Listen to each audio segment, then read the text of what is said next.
Good morning mga idol. So ngayong umaga, luluto tayo ng labong. Ayan o, ano na yan, tiga. Na may sardinas mga idol. Ayan. So ito na yung mga ricado. Kaya, let's go. Nahin muna natin sibuyas bawang. So lagay muna natin yung sibuyas sa bawang mga idol. May gata na yan mga idol ha. Ayan o. Yan. Gata yan, gata.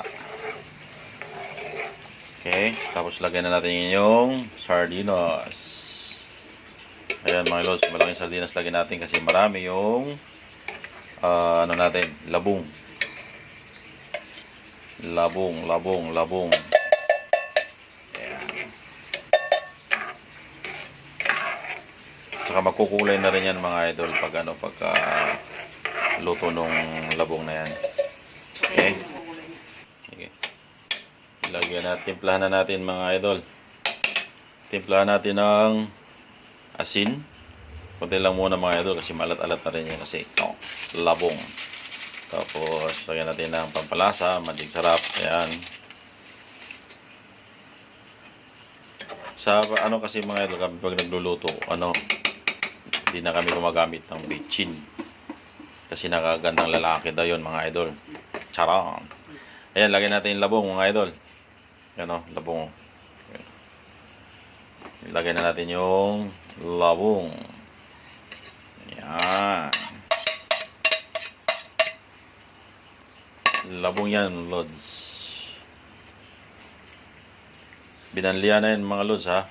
Take note ha, banlian nyo muna yan bago lutuin. Ayan. Kasi na yan napiga na yan sa palengke. Pero yung kapag kasariwa naman mga idol, kapag kayo yung kumukuha ng labong, pwede rin naman yun. Kailangan balian pa rin. Kasi medyo yung katas kasi medyo mapaklaw, mapait-pait konti. So ayan siya, makulay na mga idol. So pakuluin muna natin, tapos lagyan natin mamaya ng gatang ito yung gatang puro mamaya mga lods, ilagay natin. Yan. Yan, yung nakalagay kayo ng gata, pangalawang pigayo. Ayan na mga lods. So natuyo na yung unang gata niya. Ayan. Tama lang yung apoy. Ilalagay na natin yan yung purong gata. Ayan. Halo-halo lang konti kasi baka dumikit mga idol. Ayan o. Halo-halo lang, halo-halo.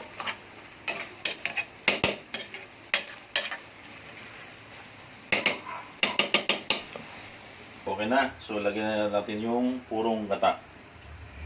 Ayan o. Yan.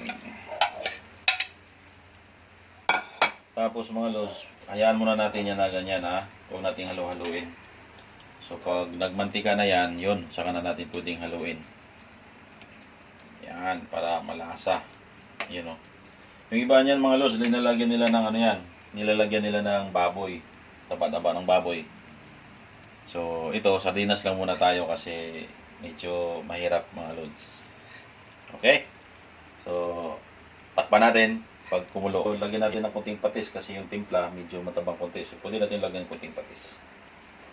Kunti lang. Yan. Okay? Yan. Tapos, yan lods. Pwede na natin yung haluin kasi nagmantika na. Pwede natin haluin. So, ingat sa paghalo mga lods. Mainit yan. So, lagyan natin ng pot holder. Yan. Ayan mga lods oh. So ayan, mantika na siya. Yun oh.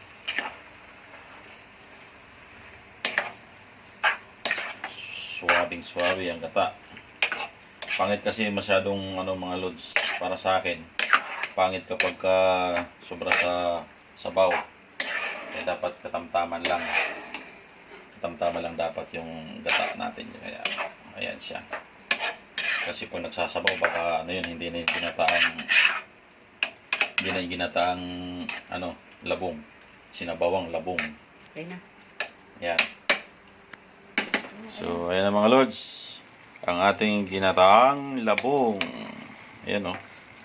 Yehoo! Thank you for watching.